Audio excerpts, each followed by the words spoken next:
संसार में शक्ति प्रवाह बना रहे, इसलिए रचयिता ने हर चीज़ के दो पक्ष बनाए हैं। दिन है तो रात भी है, सुख है तो दुख भी साथ है, फूल हैं लेकिन कांटे भी हैं। ठीक उसी तरह जहाँ महानायिकाओं की बात हो तो खलनायिका भी साथ ही होगी। अब मंच पर एक ऐसी ही खलनायिका की कथा प्रस्तुत है। जब अभिमान को ठुकराया जाता है तो वो करुणा नहीं, चालाकी ओढ़ लेता है। लंका की राक्षसी शूर्पणखा, वो आई थी पंचवटी के वन में, आकर्षित होकर राम के तेजस्वी रूप से, चाह के साथ, कामना के साथ, अधिकार के भ्रम के साथ। लेकिन राम ने ठुकराया और लक्ष्मण ने उसका उपहास किया। अपमान और वेदना से छलनी हृदय में अब प्रेम नहीं, प्रतिशोध पलने लगा। शूर्पणखा अब केवल प्रेम में असफल नारी नहीं थी, वो अब प्रतिशोध की ज्वाला बन चुकी थी। पर शूर्पणखा कोई साधारण राक्षसी नहीं थी, वो राजनीति जानती थी, शब्दों का खेल समझती थी। वो गई अपने भाई रावण के पास, न रोई न गिड़गिड़ाई, बल्कि उसने बीज बोया एक घातक लालसा का, अपने भाई रावण के कानों में विष घोलकर।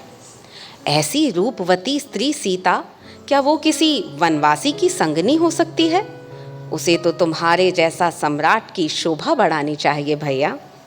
उसके शब्दों में थे चाल जाल और विकराल भविष्य की पहली दस्तक। आइए देखते हैं उस काली कथा का आरंभ, जहाँ एक स्त्री का तिरस्कार बनता है महायुद्ध का कारण। शूर्पणखा जो नायिका नहीं परंतु कथानक की सबसे निर्णायक खलनायिका थी। अब मंच पर एक ऐसी स्त्री की कथा जो राक्षसी के रूप में जानी गई, पर उसका अंत हुआ मुक्ति के आलिंगन में। ये प्रस्तुति है पूतना की।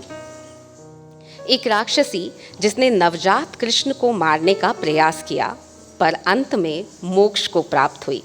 लेकिन क्या आप जानते हैं कि अपने पूर्व जन्म में पूतना असुरराज बलि की बहन रत्नमाला थी। जब भगवान विष्णु वामन अवतार में प्रकट हुए तो रत्नमाला उस बालक रूप को देखकर ममत्व से भर उठी। उसके हृदय में इच्छा जगी कि काश वो उस बालक को स्तनपान करा सके माँ बनकर। पर जब उसी वामन ने उसके भाई बलि को छल से 3 पग में बांध लिया तो उसका स्नेह क्रोध में बदल गया, और उस क्रोध में उसने चाहा कि वो उस बालक को विषपान करा सके। भगवान विष्णु ने उसके इस द्वंद्व को, इस दोहरी भावना को अनसुना नहीं किया। वचन दिया, एक जन्म ऐसा आएगा जहाँ तू मुझे स्तनपान भी कराएगी और विष भी पिलाएगी, और मैं तुझे उसी क्षण मोक्ष प्रदान करूँगा। और वही जन्म था पूतना का, एक राक्षसी जो कंस के कहने पर वृंदावन में आई माँ का रूप धारण कर कृष्ण को विष पिलाने। परंतु वो नहीं जानती थी जिसने मारने चली थी वो स्वयं मोक्षदाता थे। कृष्ण ने उनके ममता भरे स्पर्श को स्वीकारा, और विष को भी, और उनके स्पर्श को भी एक माँ के रूप में स्वीकार कर उसे वही मोक्ष प्रदान किया जिसकी कभी रत्नमाला ने कल्पना की थी। आइए देखते हैं उस रहस्यमयी स्त्री की कथा जिसका अपराध भी पूज्य हो गया क्योंकि वो कृष्ण से जुड़ा था।